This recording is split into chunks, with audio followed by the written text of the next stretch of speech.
And good evening, everybody. I'm John O'Loughlin, and welcome to my channel. It's called McDuff Lives. And tonight, I'm very, very pleased to welcome back Garland Nixon. Garland Nixon is one of my favorite commentators. He's been very active on Twitter lately, and I'll know he's on radio stations all over the country now. And it's just a real privilege to have you with us tonight, Garland.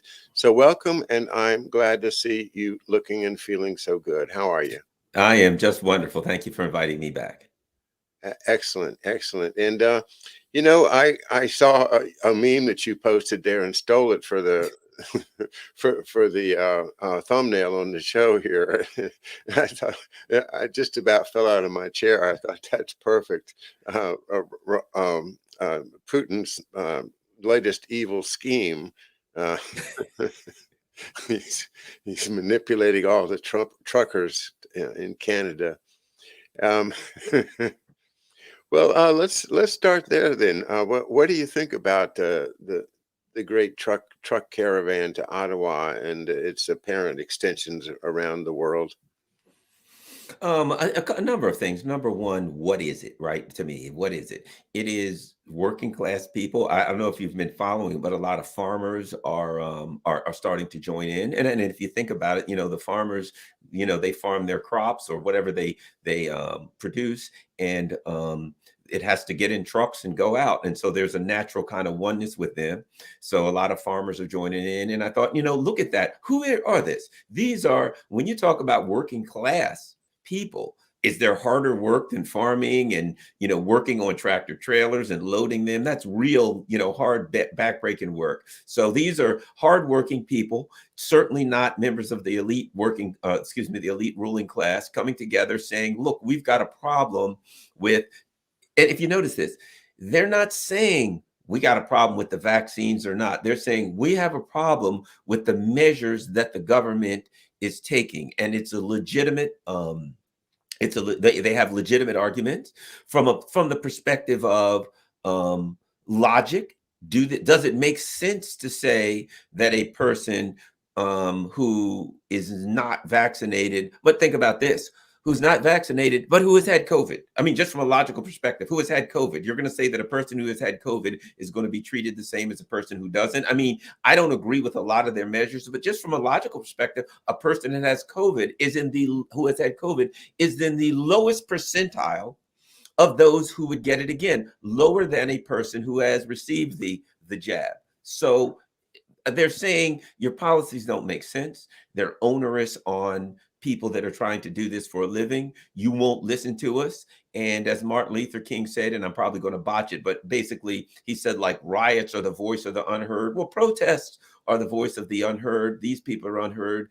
And what I think is interesting also is how the so many people who aren't truckers, who have just had enough. I saw a sign that somebody was holding up that said enough is enough. So many people who have just had enough and are saying, I'm going to support them, I'm going to join in with them. And I'm one of those people. I look at their cause, I say, I agree with what they're fighting for. I may not agree with every single thing that every individual's out there doing, but as a whole, I agree. They're saying these policies don't make sense. They're onerous. They're hurting the people, the working class. You told us we were heroes when we were out here working while the laptop class was sitting around plinking on a laptop, ordering things from Amazon. We want fairness. We want you to pull some of these shackles off of us, and they're standing up and fighting for it. Let me say this as a person who is the left: all these lefties griping and complaining. I wish some of them would get off of their lazy behinds and get out in the street and do what these people are doing. If they believe in anything, in 11 degree below zero. Great. uh I mean, you took my breath away with all of that, and I agree with it, and I love it.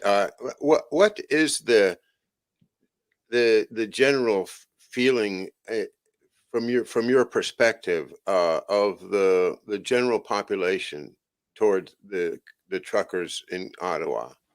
I don't really know. I see it's interesting. The terms that we use now in America, left and right, are completely not applicable. So, when people say the left this or the right this, just a quick history lesson. Where did left and right come from? Before the French Revolution, during the monarchy in France, in the French Parliament, there was a separation. The people on the right were those who supported the king and the monarchy and feudalism, and as generally the establishment way of doing things, which was feudalism. On the left side were people in the parliament who tended to support the working class people, the poor, and who wanted change. They didn't want to continue on with feudalism. That's where left and right ideology, that's where the metaphors came up. And it was literally sitting on the left or sitting on the right. So today, what we have is we have people, like I'll give you an example of Joe Biden. Joe Biden, that's establishment. He's not, and that was sitting on the right side. We've got Joe Biden, who is pro-corporation, who literally told the billionaires nothing will substantially, will change, etc. Well, yeah, it has. It's gotten worse, but that's a whole other story.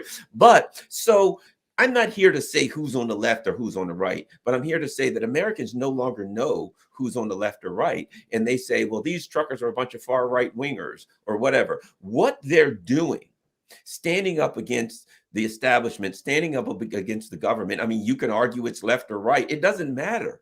It is the working class standing up against the ruling class. And anytime I see the working class standing up against the ruling class, I'm going to tend to say, historically, the working class is usually right. Here are people who claim I'm in favor of unions and I'm in favor of trade unions. Okay, aren't these truckers? Yeah. Isn't it that 80% of the truckers are vaccinated, but they're standing up for the 20% who aren't? Yeah. If you're in favor of a trade union, then you got to be in favor of people who all work in the same genre, shall we say, in the same trade.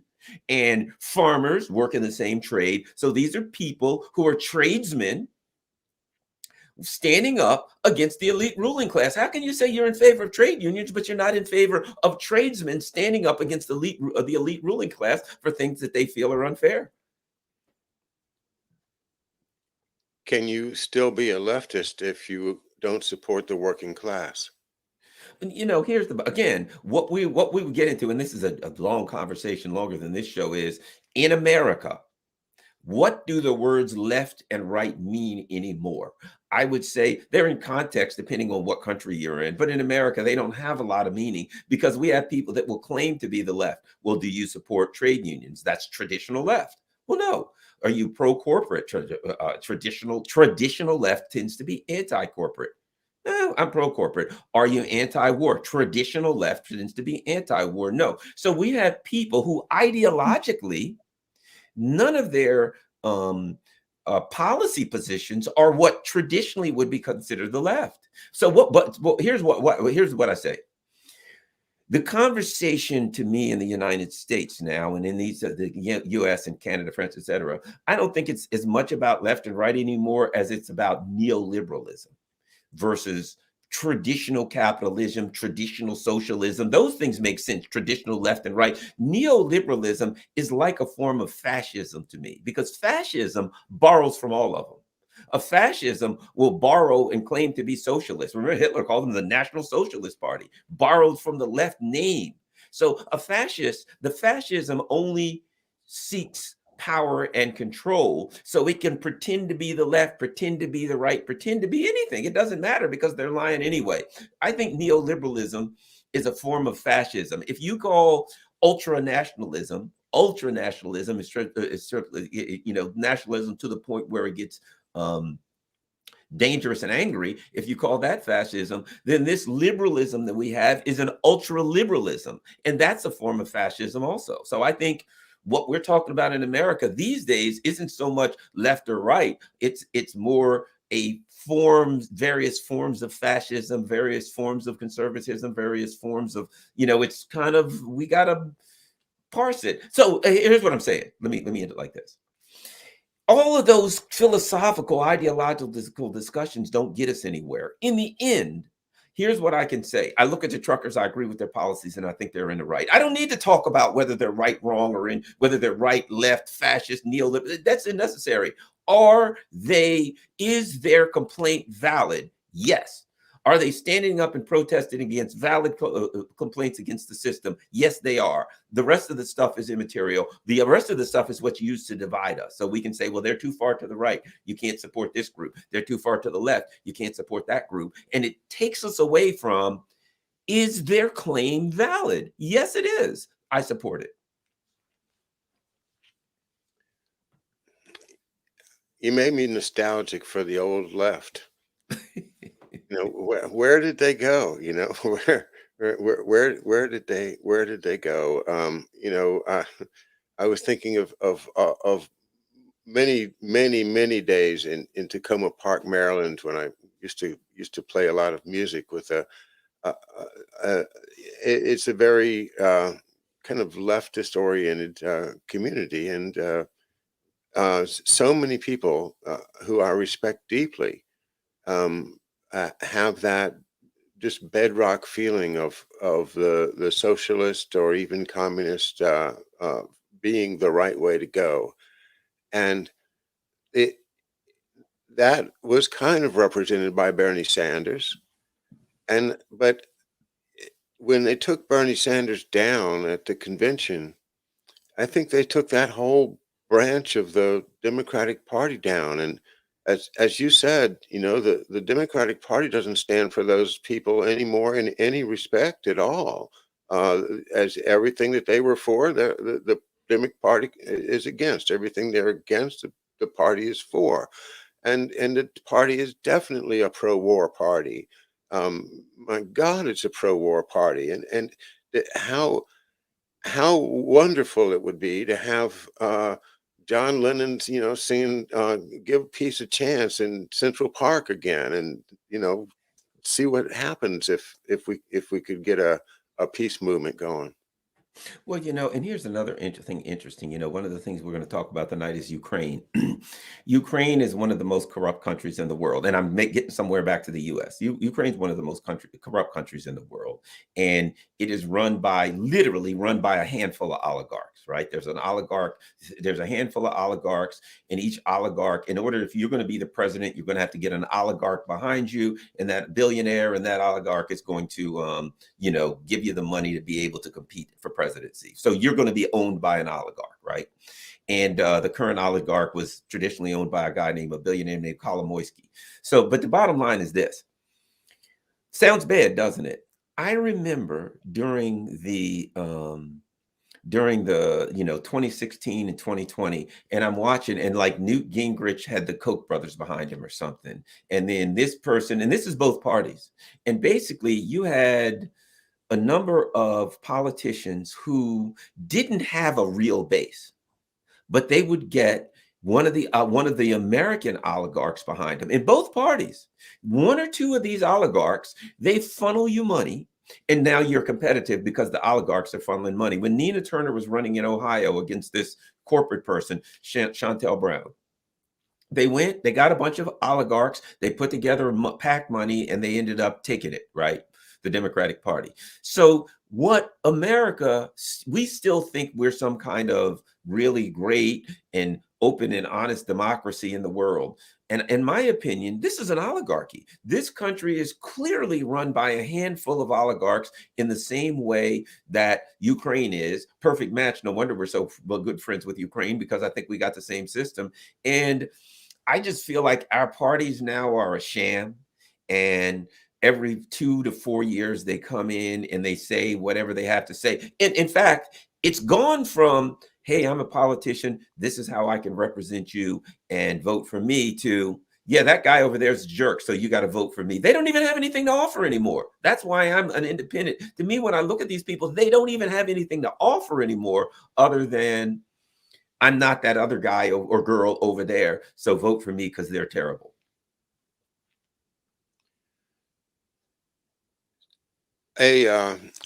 A broader subject, which I've been exploring with some of our colleagues like Mark Kulak and David Underdown, is trying to see, can we define, and I think that the three of us at least agree that there is a split. There is something within the U.S. government that is there are two camps.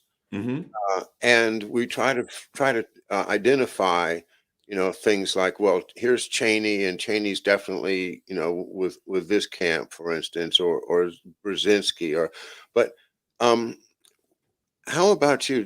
Do you see things in those terms, that this deep state, and no, it's not Democrats and Republicans, but that's, as you say, pretty much irrelevant at this point. But within that power structure itself, there's a power struggle. Hmm. There's tends to be a division into two generally uh, opposing camps that work together to screw us. But when it comes down to it, they're competitive. But basically, when they're doing business together, then it's all screwing us, to their mutual benefit. That, like just like a standard deal between the mafia and the corrupt governments that you see all over around the world. Yeah. Well, here's what I think. There are areas where the so-called two parties come together, where they are in almost lockstep with agreement. When it comes to foreign policy, the question is the Hawks. I used to say it was the Hawks versus the Ultra Hawks. Now it's the Ultra Hawks versus the Ultra Hawks. It's okay. We want to push towards domination, and we want to confront Russia and China, one party, and the other party saying, nah, we don't want to confront Russia and China. We only really want to confront China and maybe Iran. So they're both warmongering war hawks whose principal allegiance is to the maintenance of the empire. The oligarchs make the money off of the empire, off of going out around the world, accessing natural resources, of poorer countries, accessing the labor of other countries, accessing markets, controlling finances, and controlling money. So both parties, to some extent, are going to push that system that keeps them in power. But there are areas where they disagree. One of the interesting areas that they disagree is COVID. And that's one of the areas. And again, I'm a lefty. I mean, I'm way to the left. There's no, shame in my game. But when it comes to the issue of COVID, I have found that I much more agree with conservatives and with the GOP on COVID than I do. I don't agree with either of them, but so much. But I agree much more with conservatives when it comes to COVID than I do the ultra liberals, the Biden kind of people, because what I think is this: they have a vision of the world, right? And it's a very controlled vision. And COVID gives them an opportunity to enact some of the control things that they want to do. And so, and I think the conservatives tend to lean a bit more towards a society with a bit less government control, so, albeit they're still warmongers and madmen, but they tend to lean a bit towards people being able to do what they want to do, as they say, liberty or freedom, or however you want to see it. And so they oppose a lot of the things that the ultra liberals are doing for control. So I do think that there is a legitimate division there. Let me add something to that I think is critical. I think there's a tremendous fear amongst that liberal class, and that is that and I think it's valid, that when the Republicans, not if, but when the Republicans win in November, that the Republicans are going to have both houses and they are going to investigate the crap out of COVID. They are going to ask for every email, every breath that's ever been taken over at the CDC, everything that Fauci's done, and they're going to look into gain of function, everything and they're going to have the power when they have the Senate and the House.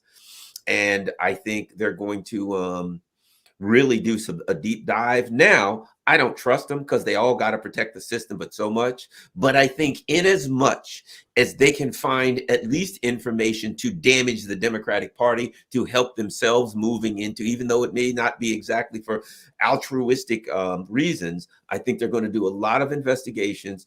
And here's the way I put it: once they start digging, they will find things that will be shocking to the conscience of Americans. And it will be interesting to see whether or not they release the things that they find. But I think that the liberal class or the liberal political class has a valid, horrific fear that the Republicans are going to start turning over rocks. And I think all of us who've been watching things here and researching already know the kinds of things they're going to find. Well, I'm not a Republican, but you just convinced me to vote Republican. I'm for that, and amen to that too. So, uh, great stuff. One of my thoughts lately has been, why do we still belong to NATO? Um, uh, my suggestion is that we could avoid an awful lot of this warmongering and uh, you know the whole situation i- if we just decided, well, NATO is USSR is dead, and NATO served its purpose. Let's just wrap it up and everybody go home. Uh, what do you think? Do we need NATO? Absolutely not. Here's what I think with NATO. A while back, a couple weeks ago, I shared an article from 1996. And basically what it said was the weapons manufacturers were looking at NATO expansion. And I think the word was as a bonanza or boon or whatever, right? The bottom line is, and it was in there, they were saying, we'll have new markets for our F-16s and new markets for this and that. And it was, we want to sell a lot of weapons and they can we can use the excuse that they've got to go on the border of Russia to protect us from Russia, but it's about money. NATO, see, for people to understand what NATO really is right now, it is a fraudulent public relations operation. That it's a PR operation. And let me give you the first here's what I'll tell you. It's a PR operation. Here's the first evidence. NATO could not muster enough of an army to challenge the Russian military if anything short of Thor, the god of thunder, coming down and giving them his magic hammer, they couldn't do it. The Germany, let's face it, the Brits, their military you could fit in a soccer stadium. Look at France, look at Germany. What kind of militaries do they have? They got nothing against a 1,000,000-man army that the Russians have with the most advanced technology, aircraft, you name it. So the reality is, if you talk to any international security analyst that's honest in the slightest way, they'll say, well, no, NATO couldn't stand up for days against the Russian military. No, it's a fraud. It's a public relations operation. They pretend that they've got a military um, uh, um, alliance that could protect themselves from the Russians. And the reality is they couldn't. They would be so dramatically overmatched that they would be comprehensively defeated in weeks. This is not me just saying that. This is some of the most knowledgeable minds about military in the world. So now here's what's going on. So all it was let's sell as many things as possible to as many people as we can around the Russian border. And what happened is eventually the Russians said, "Nah, we ain't too thrilled with this. We're ready to call your shot. Basically, we don't want war, but if you want to fight, we'll fight." Well, look what France and Germany's doing. Oh, time out. We don't want to fight because they can't. It was all a fraud. If the Russians decided to move on NATO, they would dash NATO to pieces all along the border in a matter of weeks. That's why a lot of people are afraid that it could go nuclear, because NATO would be comprehensively defeated so fast that it could get ugly. And let me add this. A perfect example is Ukraine. What do we keep sending Ukraine? Hundreds of millions of dollars worth of these Raytheon-made anti-tank missiles. Have they ever had any tank battles in Ukraine or along the Donbass? No. When's the last time the U.S. had a tank battle anywhere in the world? Raytheon has made all of these anti-tank missiles. There's nowhere to sell them. There's nowhere to use them. The military like that just ain't happening no more. Nobody's buying them. So what does the U.S. do? We say, here's what we're going to do. We're going to take $300 million out of the U.S. Treasury. We're going to give it to Raytheon, and we're going to say, Raytheon, send those to Ukraine. Now, here's the reality. Could those missiles in any way help Ukraine defend themselves from the Russian military? No. Any more than giving Garland, I'll use it like this. If you give me a penknife, if a grizzly bear is charging, you give me a penknife.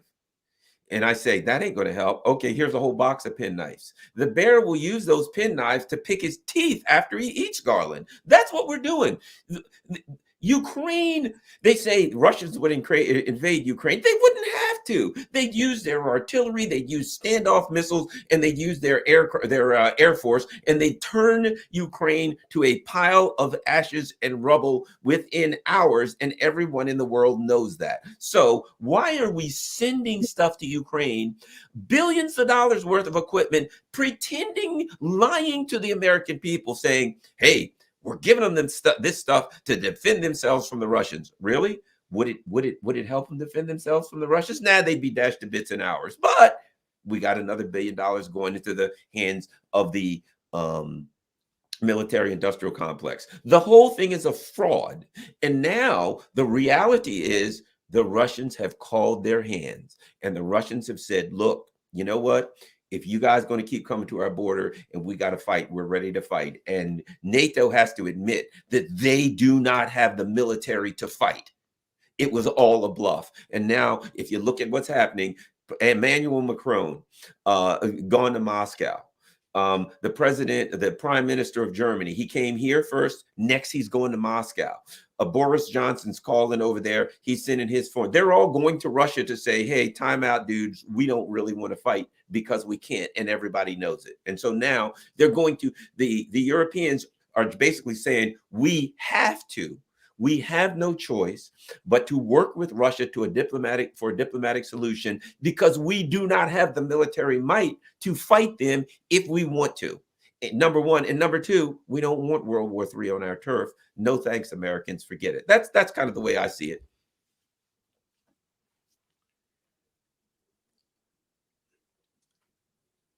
When,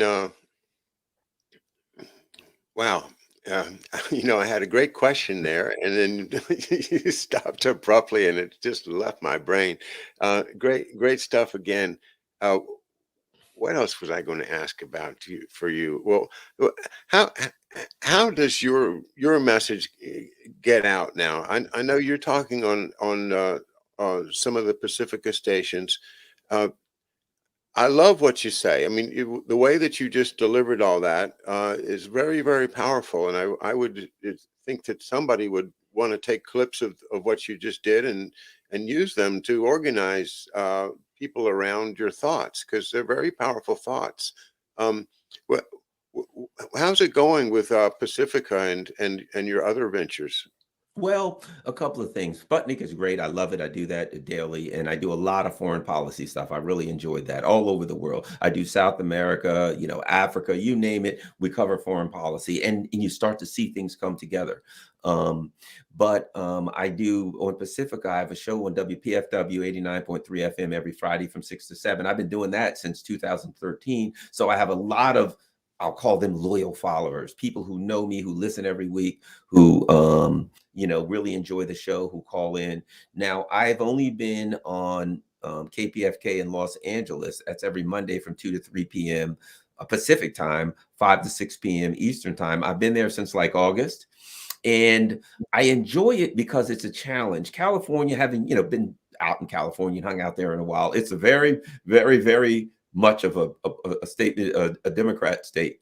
But the interesting thing, the most popular figure out there is Bernie Sanders. So the people out there really, they like Bernie a lot, but they're Yes. diehard, we're going to vote for Hillary or whoever's there because the Democrats must beat the Republicans, right?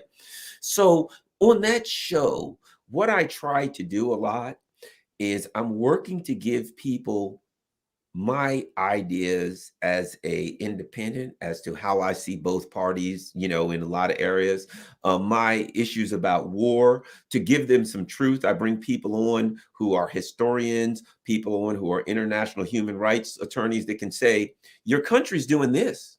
In this country, there's no dispute. Your country's doing this. They're overthrowing the government here. They're doing this. I try to give people some reality.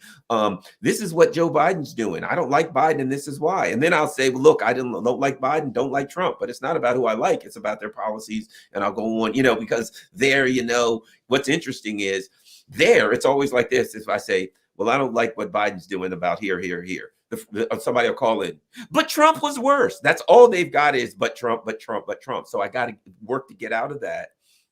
I talked about the truckers today. I talked about Joe Rogan today. I do a lot of stuff about First Amendment where I discussed look, Joe Rogan, here's the bottom line. I can turn my computer off. Nobody's gonna. I said, has anybody broken into your house and said to you with a machine gun that you have to listen to Joe Rogan? So the idea of this canceling people and taking them off the air, I said, I want to watch Joe Rogan. I turn Joe Rogan on, and sometimes I see some jerk and I say, I don't agree with anything he says. And other times I see some person, everything he says is right. I said, but that's an intellectual challenge for me. An intellectual challenge is to listen to alternative opinions. And sometimes they change my mind and sometimes they don't. But I don't want to turn on CNN or MSNBC. I might as well go to the State Department website and read what they're saying. I said, so to me, Joe Rogan is what journalism is about. It's about different people. I said, and when I watch Joe Rogan, I can look at his face sometime and see he's thinking. He's formulating his response in the real time. He's like, well, that makes sense. But I said, you're not going to see that on Fox, CNN, or MSNBC. They are reading prepared statements and prepared narratives from the teleprompter. I know, because I was with Fox for 10 years and I sat there next to all of them. And there we go. I'm sitting next to Laura Ingraham and she's reading, whoever it was, they're reading off a teleprompter. So the reality is, Joe Rogan is real and they're not. That's why they got to get rid of him. I said, and let's not forget, why are they going after Joe Rogan? He averages 11 million listeners per episode, viewers. I said, meanwhile, CNN's averaging 800,000. That's why they got to get rid of him. He's blowing them away because he's real. And I said, and here's the bottom line. If you don't like Joe Rogan, turn it off. Just turn it off. Well, go watch something else. If you want to watch Rachel Maddow, I ain't mad at you. I don't want to get Rachel Maddow turned off as much as I disagree with her. You don't get Joe Rogan turned off and everybody's happy. Well, guys, I think what we need to do is to get in touch with Joe Rogan and tell him how much he needs to have Garland Nixon on his show. I think this would absolutely be a fantastic combination. And but my comment on that, Garland, if I may, is this is a manufactured media circus to distract us from a lot of other stuff. And more importantly, I think, if we argue about Joe Rogan, then you never get to what the content of his interviews with Dr. Malone and Dr. McCulloch were about. And that's what is the cover up to me is, well, it's not about Joe Rogan. Joe Rogan's making millions of dollars a year. He can plant his flag anywhere he wants to and continue doing his thing. He's not going to lose anything. What's really at stake here is this whole thing set up to absolutely shut down any interest in really examining these medical issues, such as the ones that you mentioned are going to be raised by a Republican Congress that might very well be unanimously in control of both houses in 2024. Oh yeah, you're dead on the money there. That is Joe Rogan. What Joe Rogan is doing, let's put it a different way. It's a model. Right? The model that they have for the mainstream news is a bunch of schlumps come out and read from a teleprompter and push the U.S. State Department's narrative. And God knows, unfortunately, I know too many people that believe it. But so that's the model. The model Joe Rogan has is just an average person who's pretty smart, but an average guy comes out and brings various people on and asks them questions and kind of hangs out with them. And there's no limits. There's no, you can't talk about that. Don't say that. He completely eschews the mainstream narrative and doesn't have a narrative. Let's figure out what we're talking about today, right? That's what I like to do. That's why I like that model. That's my model. And that model is a big problem for the people in charge because it allows a forum where you can have intellectual discussion. I always say I consider myself an intellectual, not because I'm smarter than anybody else. An intellectual is how you get to your positions. Do you use reason? Do you use logic? Do you use research? Do you use information and data and experience and all these things and put them together? Or do you just say, well, everybody in this group that I believe that I'm a member of Democrats, Republicans, conservatives, liberals, socialists, whatever. We all believe this, and you're just an expression of that group. So Joe Rogan, here's a guy who he can be very conservative. Or he brought Bernie Sanders on. He listened to Bernie. He says, I'm voting for you. I like you. I mean, he could have just lifted whoever it was. He's like, I like this person. I'm voting for this person. A lot of people in America are like that. And people they want honesty. That's what they want. And to me, the big thing that I was arguing on KPFK today was diversity of thought, diversity of opinion. And I had a guy on who disagreed with me on the mandates and the truckers and all. I said, I'm going to give you extra time. I said, I'll give you plenty of time. You're my favorite caller because you disagree with me. Let's have a conversation. It was a great conversation. And afterwards, I thanked them for listening and I thanked them for calling. And now we've got to hate people. We can't talk to our neighbors if they're a Trump supporter or a Biden supporter. We hate them, et cetera, et cetera. That is anti-intellectualism to me. That's a person who says, I don't want to learn anything. I don't want to talk to people outside of my circles. I don't want to discuss things. One guy told me I offended him. And I said, well, I haven't done a decent radio show unless I offend somebody. At the beginning of the show, I'd say I got to offend some people today or I haven't done my job. I said, so nothing personal, guy. But when you said you're offended, that's what I'm here to do. Harley Schlanger, who I have a chance to talk to from time to time with the LaRouche organization, and his, I guess, kind of an announcement today in the sense of he is saying that because this Ukraine thing is fizzling out, that, what if they gave a war and nobody came, right? It's just not going to happen. That this is the watershed, and that China and Russia have now together the power and the will and the control to draw a line and say, no, we are not. It's no longer going to be the Western one world order machine that has basically been driving American policy for all these generations. And it's a huge shift, a seismic shift in global politics, and it is no longer this one world thing, but it's now we're going to have to do some real negotiating, and we're going to have to make it work with the knowledge that that Russia and China working together are a combination that we can't boss around anymore. Absolutely. China is now the #1 lender in the world. And Russia is, by a long shot, the most powerful military in the European area, right? And military technology, they're further advanced than we are in missile technology and aircraft technology in some other areas. So the bottom line is we have military peers, we have economic peers now.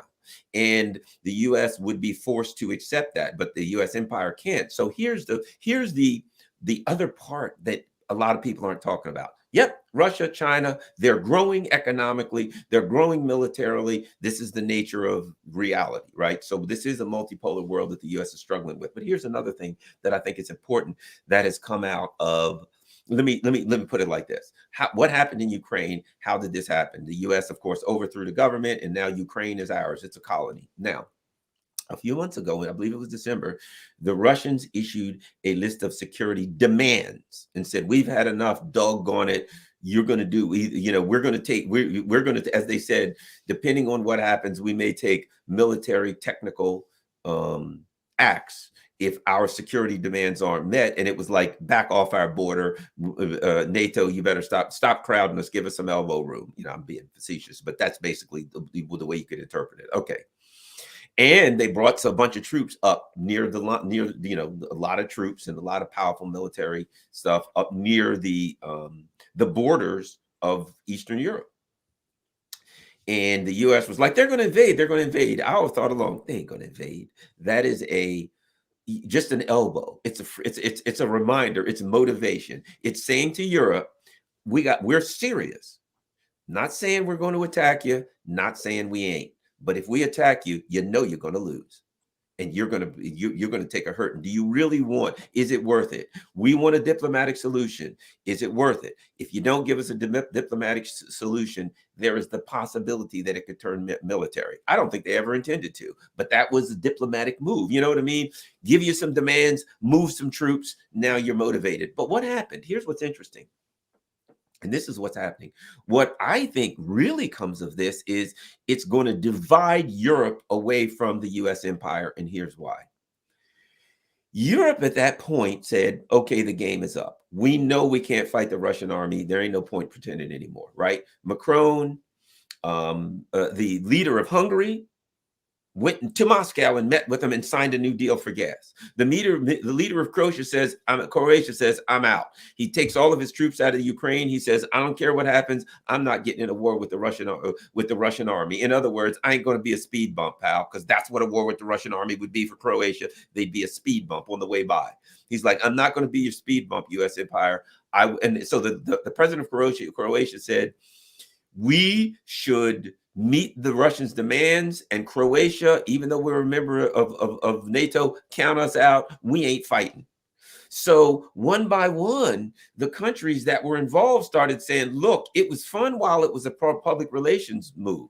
But now that the Russians calling our bluff, we ain't fighting this because we know we'll lose. And no, we're not interested in getting our country turned to rubble for you guys that are 10,000 miles away on the other side of the sea. Okay. So then the U.S. starts pushing this craziness. Ukraine's going to attack any day, any day. The Ukrainians included, the Ukrainians, the Germans, all of them started saying, would you guys shut up with that stuff? We don't want a war. Shut up, U.S. Stop it. The Ukrainians included. They're like, wait a minute.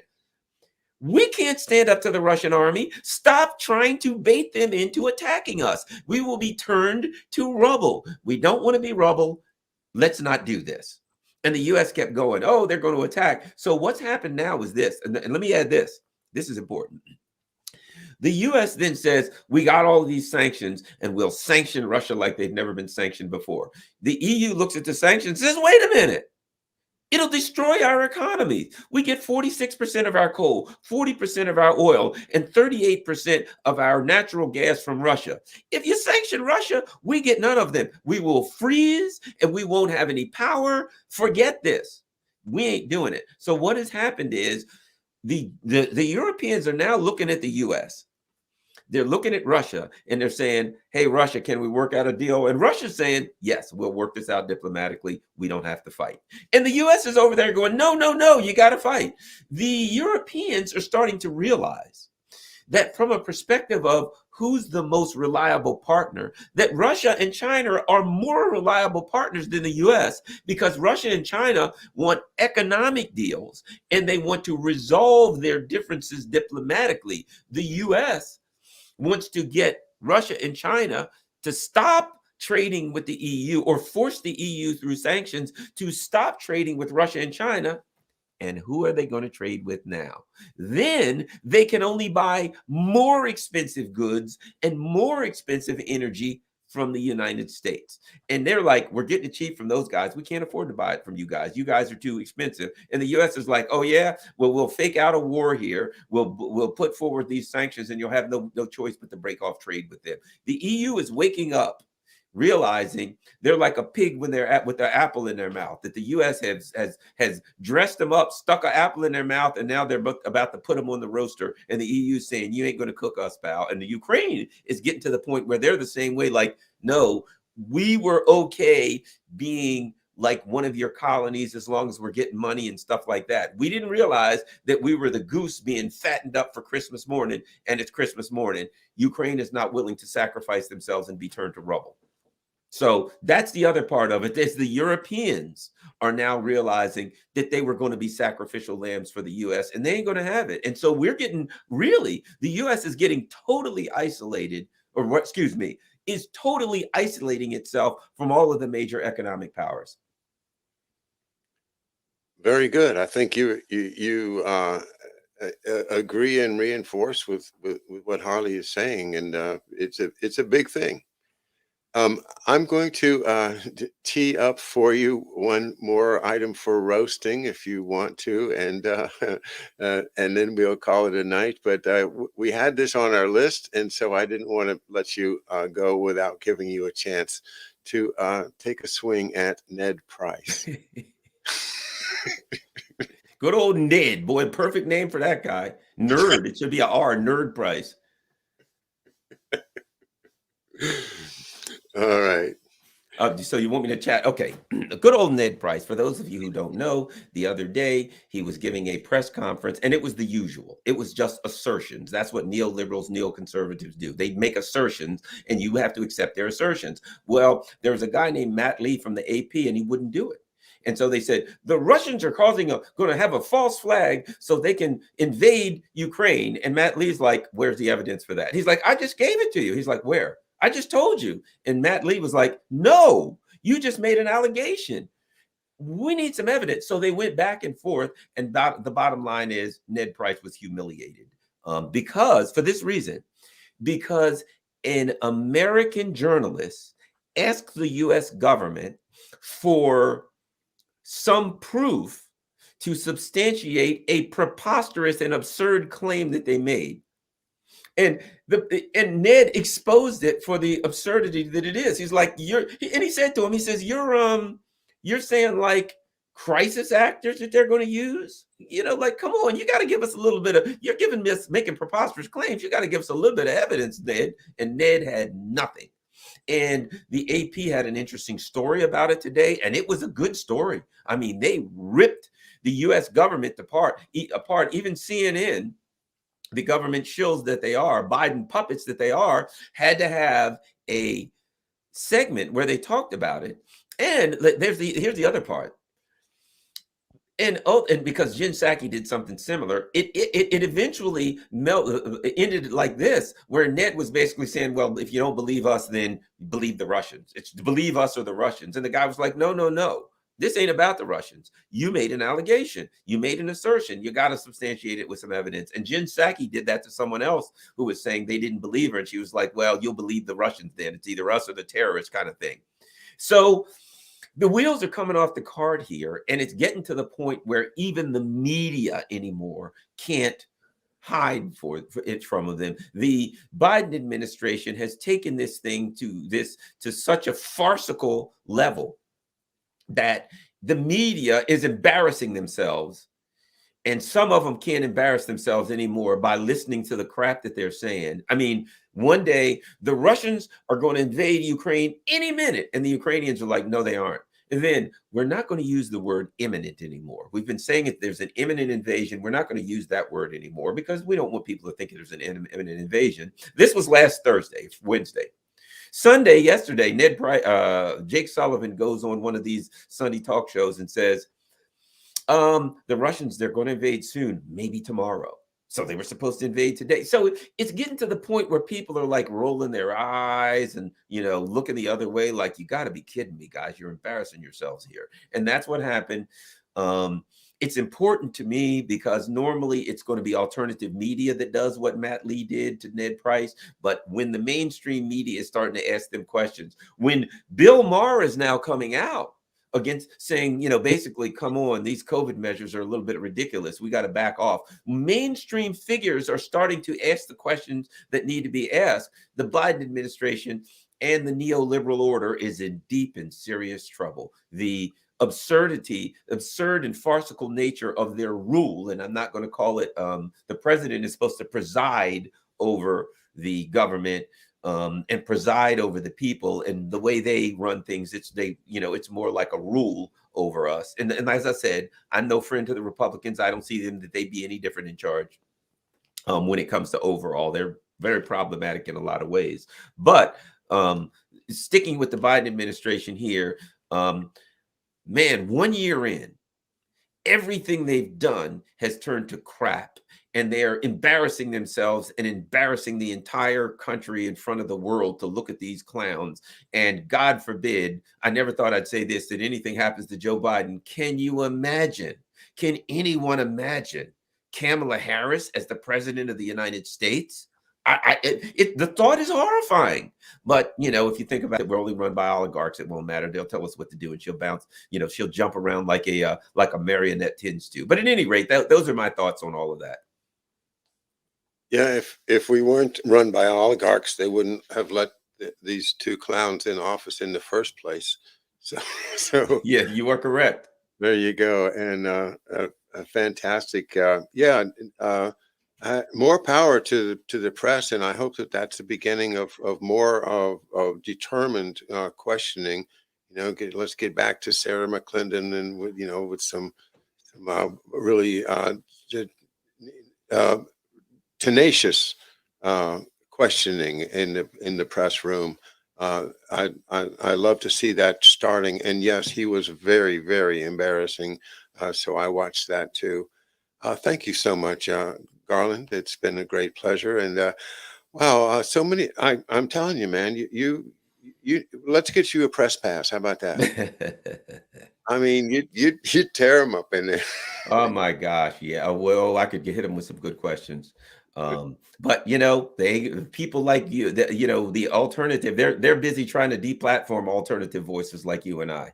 That Joe Rogan and just alternative voices of any kind. But I'll say this, I feel very heartened by seeing what's happening in Canada, because I see everyday working people just simply say, we're not taking it anymore. We're not going by your rules anymore. If you don't want to listen to us, if you can't hear us, then we can't hear you. I think it's beautiful. Okay, we'll leave it there. Thank you so much. Thank you.